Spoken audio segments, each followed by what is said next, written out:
शासनपति प्रभु महावीर स्वामी को हम वंदन करते हैं। सभी गुरु भगवंतों को तिकोती के पाठ से वंदन करते हैं। श्रद्धावान भाई और बहनों, आपके अंदर विराजित आत्मा को माजलगांव से सुभाष कोठारी का सादर प्रणाम, सादर जय जय। प्रतिक्रमण सूत्र पर ये मेरा 33वां वीडियो है। हमारा नमूतनम बारे में चिंतन चल रहा था। हम कल देख रहे थे कि भगवंत हमारे दुख को हरण करते हैं, यानी दुख नष्ट करते। दुख नष्ट करते यानी हमें जो दुख आता है, दुख काय की वजह से आता है? हमारे ही कर्म हमारे को लौट के आते हैं, उससे हमें दुख होता है। तो वो दुख महसूस नहीं होता। क्यों महसूस नहीं होता? क्योंकि हमारा ध्यान, हमारा मन प्रभु में लीन होता है। कौन से प्रभु में?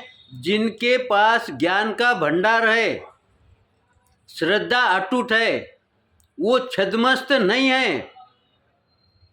ये ऐसे जो देव है, वो जैसे पृथ्वी हमें स्थिरता देती है, ठहरने के लिए जगह देती है, वैसे ही ऐसे जो देव होते हैं वो हमें स्थिरता देते हैं। हमारे जीवन के अंदर, हमारे संसार के अंदर, हमारे संसार के कार्य के अंदर स्थिरता देते हैं। उस समय हमारा मन विचलित नहीं होता। क्यों नहीं विचलित होता है? ये प्रभु के गुणों का प्रभाव है। आगे क्या कहते हैं गुरु भगवान? वो राग द्वेष से परे हैं। जब उनके पास राग द्वेष नहीं है तो हमें उनका आदर्श मिलेगा कि नहीं? और अगर समझो कोई देव के पास अगर राग द्वेष होगा तो उन्हें देव कहना क्या? फिर राग द्वेष हमारे पास भी है और उनके पास भी रहा, तो फिर उन्हें देव कहेंगे क्या? ये गुरु भगवंतों ने हम पर छोड़ दिया है। उन्होंने दोनों देव की तुलना रखी है। तो ये जो देव है जिनके पास राग द्वेष नहीं है, ऐसे देव को मानना है या राग द्वेष वाले देव को मानना है, ये तुमने स्वयं ने निर्णय करना है। ऐसा गुरु भगवंत इस पाठ के माध्यम से हमें समझाते हैं। आगे क्या करते हैं? कहते हैं जो ऐसे देव है, कैसे देव? जिनके पास राग द्वेष नहीं है, ऐसे देव संसार सागर से तिराते हैं। यानी संसार सागर से तिराते यानी क्या करते हैं? हमारा संसार छुड़ाते हैं। कैसा छुड़ाते हैं? वो कब छूटता है इसका ज्ञान हमें पता ही नहीं चलता। पता कब चलता है? जब हमारा संसार पूर्ण छूट जाता है, उसके बाद हमारे ध्यान में आता है कि हमने तो संसार कब छोड़ा। यानी सही क्रिया है, सही हमें गुरु भगवंत के पास जाना है या देव के पास जाना है, तो हमारी क्रिया ऐसी होना चाहिए कि हमें पता ही नहीं चलना कि हम इतना आगे बढ़ गए हैं। तो ये कब पता चलेगा? जब हमारे विकारों में कमी आएगी। जब तक विकारों में कमी नहीं आएगी तब तक हम भटके वाले ही रहेंगे, हमारी स्थिरता नहीं रहेगी। आगे क्या कहते हैं? ऐसे जो तिराने वाले देव है तो फिर वो बोधि देते हैं, यानी ज्ञान देते हैं। अब यहाँ ज्ञान टिकेगा क्योंकि हमारा स्वभाव सहज स्वभाव बन गया है, हमारा रूटीन बन गया है। देखो, कोई अगर समझो बच्चा है, उसे कोई चीज़ छुड़ाने की है तो वो एकदम छूटेगी क्या? हमसे एकदम छूटेगी क्या? लेकिन ये प्रक्रिया करते करते एक समय हमारे में ऐसा आता है कि वो चीज़ का हमें सजगता से ध्यान रहता है। अरे ये मुझे नहीं चाहिए, किसी की बोलने की ज़रूरत नहीं है, और हमें उस प्रति भी हमें कोई आकर्षण नहीं रहता।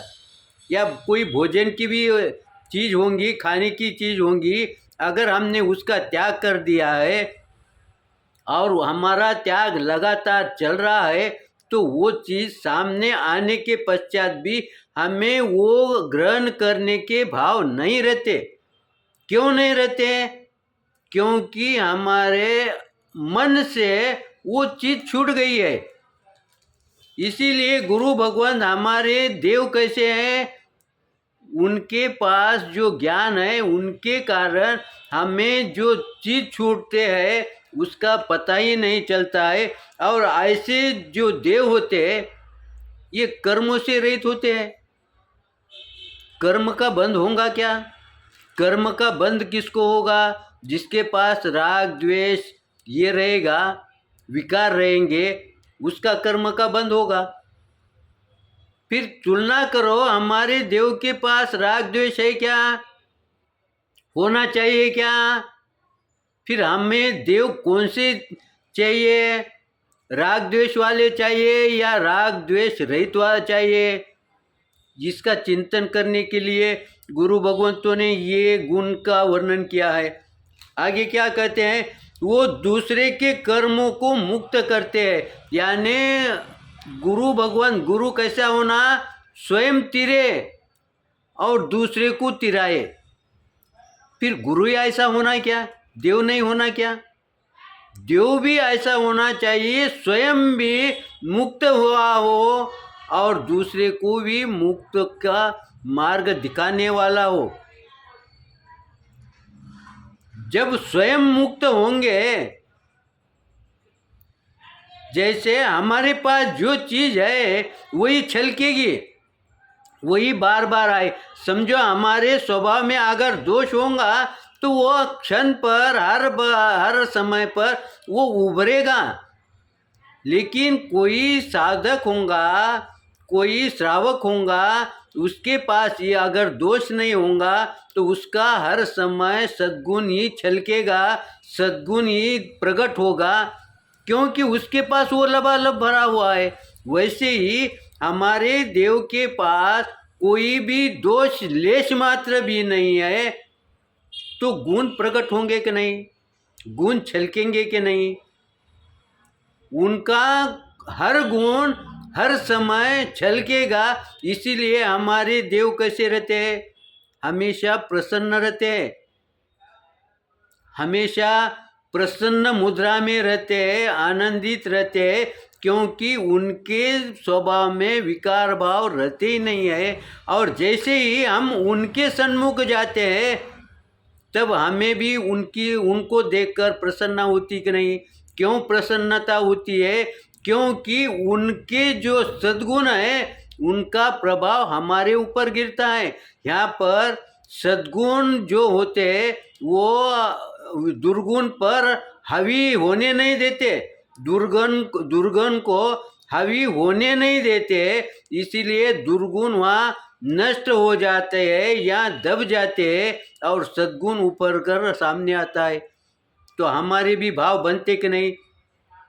फिर ये व्यवहार में कहाँ आती है? जैसे ही हम स्थानक में जाते हैं, जाने के पहले हम क्या सोचते हैं कि मुझे वहाँ जाने के बाद कोई पूजा पाठ करने का नहीं है, कोई सामायिक नहीं करने की है। लेकिन जैसे ही हम अंदर प्रवेश करते हैं, जब कोई वहाँ का वातावरण देखते हैं, वहाँ के जो शुभ परमाणु का संपर्क आता है, तो हमारे भाव बनते कि नहीं कि हम भी सामायिक करें, हम भी पूजा पाठ करें। देखो, कुछ समय पहले वो भाव नहीं थे, अब भाव क्यों जागृत हो गए हैं? क्योंकि आजू बाजू का जो वातावरण है, जो शुभ पुद्गल है, उसका प्रभाव हमारे पर गिरा है कि नहीं? फिर हमारे जो दोष है, यहाँ पर हमारे दोष दब गए कि नहीं?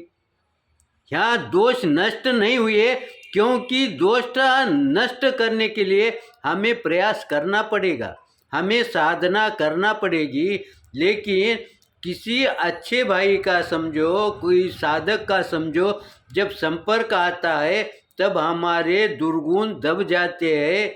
उस समय वो प्रकट नहीं होते, क्योंकि उनमें वो ताकत नहीं होती है। समय को देखते हुए मेरे विश्लेषण के अंदर कुछ विपरीत आया होगा तो आप क्षमा करेंगे, सही आया होगा तो लाइक करेंगे, शेयर करेंगे, इसी आशा के साथ।